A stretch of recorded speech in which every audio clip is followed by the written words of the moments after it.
Hello guys, welcome back to our channel review by Suraj Rajput. तो आज हम जिस वेब सीरीज़ का रिव्यू करने वाले हैं वो नेटफ्लिक्स पर रिलीज हुई मामला लीगल है season 2।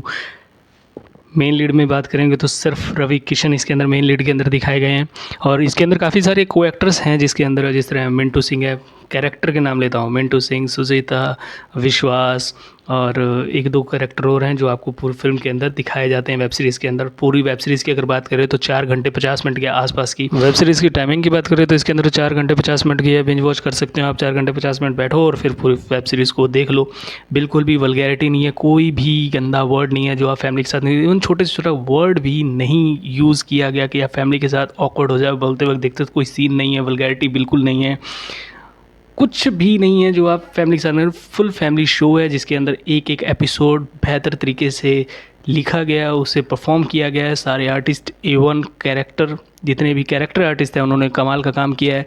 Ravi Kishan brilliant job, उन्होंने सीज़न 1 में के अंदर बहुत अच्छा काम करता है। लेकिन इस सीज़न 1 और 2 में ये फ़र्क छोटा सा है, अगर किसी ने सीज़न 1 नहीं भी देखा है तो भी वो देख सकता है, कोई बड़ी बात नहीं है। सेम स्टोरी नहीं चल रही है, सारे एपिसोड नए हैं ऑफकोर्स, बस कैरेक्टर वो पुराने हैं। रवि किशन जो है वो पहले वो लॉयर थे लेकिन अब सीज़न 2 के अंदर वो जज बन चुके हैं। अब जज बनने के बाद उनको क्या क्या प्रॉब्लम्स फेस करनी पड़ती है, क्या परसेप्शन है लोगों का उनको लेके, वो सब वो चेंज करने की कोशिश करते हैं।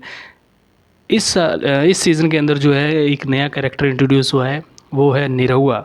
जी हाँ, वो बिहार के जो स्टार एक्टर जो मर्जी को निरहुआ रिक्शा वाला, उनका भी किरदार है।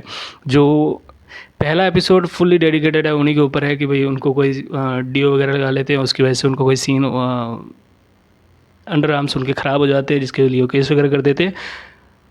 यू डोंट बिलीव कि सिर्फ एक एपिसोड के अंदर वो लोग हैं और निरहुआ का है, उसका केस चल रहा है और वो सब है। केस का फैसला नहीं आता और वो दूसरे एपिसोड में गायब, तीसरे में गायब, चौथे में भी फिर बीच में आ जाते हैं कहीं। तो मेरे को तो ऐसा लगता है कि यार सारे सीन और हर एपिसोड के अंदर आपको एक नया सीन कहीं ना कहीं देखने को मिलेगा। कनेक्टेड नहीं है कि भाई पहले एपिसोड से लेकर एंड तक आपको देखना ही पड़ेगा। कोई भी सीन उठाओगे तो आपको कुछ नई स्टोरी ही मिलेगी, कोई भी एपिसोड उठाओगे तो आपको नया स्टोरी मिलेगी, सिवाय निरहुआ की, क्योंकि वो स्टोरी जो पहले एपिसोड में शुरू होती है वो एंड में जाके ख़त्म होती है। उसको एंड में जाके मुआवजा वगैरह जो मिलता है वो कंपनी के थ्रू मिल जाता है। वेब सीरीज़ बहुत अच्छी है, बहुत मैंने जिस तरह का गाली वाली नहीं है, आप वल्गर नहीं फील का, फैमिली के साथ बैठ के देख सकते हो, कोई वल्गैरिटी नहीं है। मुझे जो बहुत चीज़ लगी पूरी वेब सीरीज़ की, तो सेकंड एपिसोड जब आता है उसके बाद जो एंड होने के बाद जो गाना चलता है ना, रैप सॉन्ग चलता है, आई थिंक रवि किशन की वॉइस है या फिर किसने भी गाया है, बहुत अच्छा है। तो मेरे को वेब सीरीज़ से ज़्यादा मेरे को गाना अच्छा लगा। उसके बाद क्लाइमैक्स के अंदर जब वो 8-10 मिनट का सीन होता है, जो रवि किशन है वो अपना जजमेंट पास करते हैं।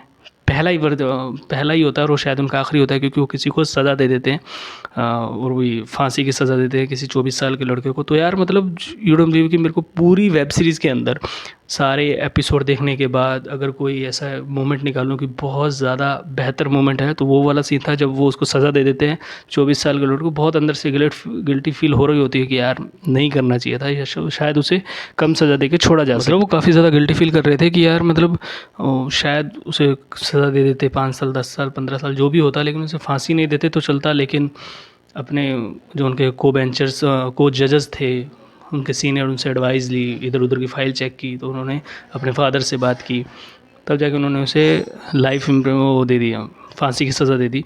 लेकिन यार मतलब उस टाइम जब वो उठ के जा रहे होते हैं और वो लड़के की आंखों में देखते हैं, उसकी आंखों में आंसू होता है, यू डोंट बिलीव कि रवि किशन इतना रोता है यार वो पीछे जाके कि यार मैं शायद उसे सज़ा नहीं देता, वो 24 साल का था। एंड उसने अपनी, रवि किशन जी जो हैं उन्होंने अपनी कुर्सी छोड़ दी, जज की नौकरी छोड़ देते और वो वापस वकील बनने के लिए, अब सीज़न 3 जो आएगा वो उसमें वो शायद वकील की भूमिका निभाएंगे, जज का उनका बस हो गया। तो जितना काम आसान लगता है ना यार जज का, कि यार बहुत आसान है, अगर कोई सिंसियर जज है, अगर किसी के अंदर आत्मा है, तो बहुत मुश्किल होता है किसी को आपको जज करना और फिर उसके लिए जस्टिस देना, जजमेंट पास कर देना। अब जिस तरह से मेरे को वो लास्ट वाला एपिसोड लगा कि उसने किसी छोटे बच्चों को, अपनी उम्र के छोटे 2 बच्चों को मार दिया था गुस्से के अंदर, और वो उस लड़के की आंखों में स्पष्ट दिख रहा था कि भाई उसने गुस्से में जो काम किया वो नहीं करना चाहिए था, उससे इतनी ज़्यादा बड़ी गलती हुई है, उसे रियलाइज़ है, लेकिन अब उस रियलाइजेशन का क्या करेगा वो, कुछ भी नहीं।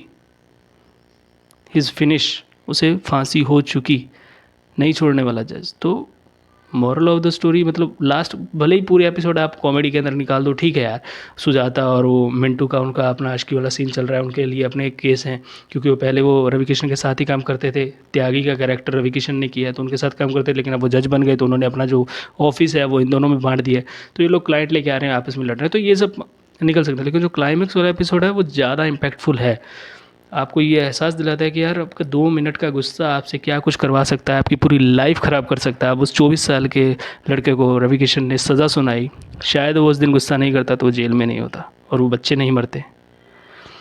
सो ओवरऑल अगर इस सीरीज़ की बात करें, सीज़न 2 की, मामला लीगल है सीज़न 2 की, तो बहुत कमाल का सीज़न है, बहुत ही है, मतलब आप बार बार नहीं देख सकते, शायद बोर हो जाओ, लेकिन वन टाइम वॉच है, आप फैमिली के साथ देख सकते हो, नेटफ्लिक्स पे है। मिलते हैं अपने नेक्स्ट रिव्यू के अंदर, तब तक tata bye bye, thank you, signing of.